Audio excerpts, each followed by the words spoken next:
मुख्यमंत्री सुखविंदर सिंह सुक्खू और उप मुख्यमंत्री मुकेश अग्निहोत्री, ये दोनों भाई मेरा अभिवादन स्वीकार करें, क्योंकि आज एक हकीकत भी आपको स्वीकार करनी पड़ेगी जो आपको उस शहर में, उस सबसे बड़े जिला मुख्यालय में नज़र आएगी, जो शायद आज तक आपने देखी नहीं होगी। और उन लोगों को भी वो हकीकत नज़र आ जाएगी जो गाहे बगाहे तो छोड़िए, अक्सर हमारे जो ड्राइवर कंडक्टर भाई होते हैं ना, उनको कोसते हुए फिरते हैं। तो आज जिक्र होगा उस जगह का जिसे रेस्ट रूम कहा जाता है, लेकिन ये बेसिकली रस्ट यानी जो जंग लगा हुआ एक रूम होता है ना, उस तरह का ये रेस्ट रूम है। कायदे से नाम इसको रेस्ट रूम का दिया गया था।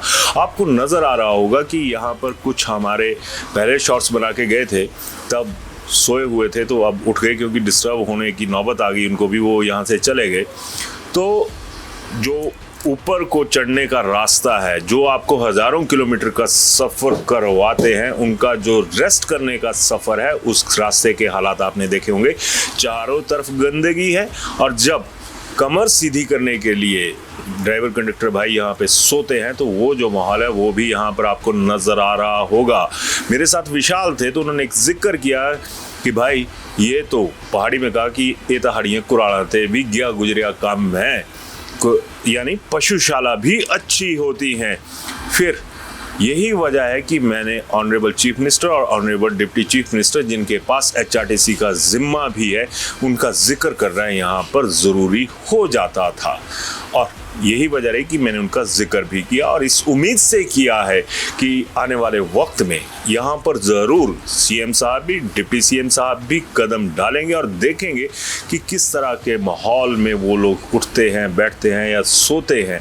नहाने की जगह का आपको नज़र आ रहा होगा यहाँ पे एक वॉशरूम, उस वॉशरूम के हालात क्या हैं। और खबर तो ये भी है कि 20-20, 25-25 दिन इस तरफ पानी ही नहीं होता। ठीक है, वो कहते हैं ना कि शर्म से डूब मरो, अगर पानी होता तो शायद हमारे उस्तादों को भी डूब मरने की एक सहूलियत मिल जाती, लेकिन व्यवस्था डूबी हुई है। यहाँ पर नहाने के लिए जो बदहाली है यहाँ पर नज़र आ रही है, लेकिन लघु शंका, दीर्घ शंका, ये सब शंका के घेरे में है, क्योंकि ये सुविधा भी यहाँ पर जो उस्ताद जी हैं, कंडक्टर हैं, उन्हें मुहैया नहीं है। कहते हैं कि बाहर जाइए, साथ में एक और बाहर पब्लिक टॉयलेट्स हैं, वहाँ पर हालत ये है कि एक तो 10 रुपये दीजिए, जबकि कायदे से इनके लिए ये सुविधा यहाँ पे होनी चाहिए थी। वहाँ पर जो बर्तन हैं या जो कैनी है वो रखी होती हैं। एक भाई साहब मिले हमें, उसी तरफ उन्होंने दौड़ लगाई हुई थी, तो वहाँ पर ये बात आई कि जी जब तक थोड़ा सा फ्रेश होना, तब तक इनकी जो टंकियाँ हैं वो उनका पानी ख़त्म हो जाता है, और 20-25 दिन से पानी भी नहीं है। जो अंदर लेके जाएंगे वो भी बह जाएगा। तो यहाँ पर कौन सी काबिलियत, कौन सी एचआरटीसी, सभी ने सजग सेवा, पता नहीं क्या क्या आप लोगों के वो नारे होते हैं जो अफसरों के दिए होते हैं।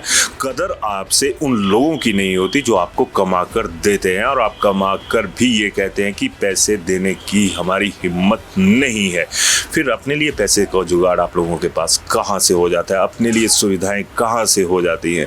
तमाम विधायक, बीजेपी कांग्रेस दोनों को, और जो एक आधा कोई आज़ाद होगा उसको भी, आज़ाद तो खैर अब कोई रहा नहीं, तो वो तय करें कि आप उन लोगों के लिए अपनी फ़र्ज़ जो है वो निभा रहे हैं, जिनके वो असल हकदार हैं, तय कीजिएगा।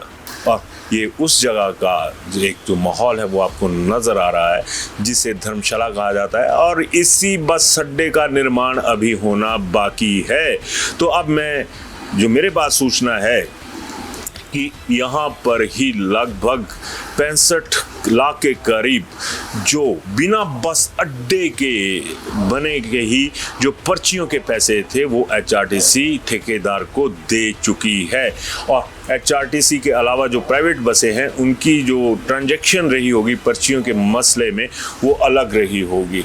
तो फिर सिस्टम है किसके लिए? धन्ना सेठों के लिए, हमारे अपने उन कर्मचारी जो आपको रातों रात आकर ना वोटर भी लेके आते हैं कि अगले दिन वोट है, तो इसी एचआरटीसी के लोग आपके वोटर्स को प्रदेश के, देश के विभिन्न हिस्सों से, एटलीस्ट दिल्ली और जयपुर वगैरह पंजाब से लेकर आते हैं। आप इन लोगों को क्या दे रहे हैं? जब कोई दुर्घटना हो जाती है तो कहते हैं कि ड्राइवर को नींद आ गई। नींद ना आएगी तो क्या होगा? आपने कौन से इन्हें बहुत बढ़िया बिस्तर जो थे वो सोने को दे दिए थे। तो जब ऐसी चीज़ें होंगी तो ये जाहिर सी बात है कि शरीर है, थकता है, थकावट होती है, लेकिन जिस तरह से आपने इन लोगों को टांग कर रखा हुआ है ना कि रेस्ट भी नहीं दे सकते, और जब ये मांगते हैं कि हमारा ओवर टाइम दे दीजिए, वो भी आपसे नहीं दिया जाता। और फिर वही चीज़ आ गई कि मुर्दाबाद सुनने की जो आदत है ना वो पॉलिटिशियंस को पड़ चुकी है। किसी में ये चस्का है या किसी में ये शौक है कि उसके जिंदाबाद के नारे लगाएं कि फलां साहब ने इतना बढ़िया कर दिया कि अब हमारा ने जिंदाबाद करने का दिल करता है। लेकिन व्यवस्था मुर्दाबाद हो रही है, यहाँ पे तमाम चीज़ें जो हैं वो यहाँ पर खस्ता हाल हैं।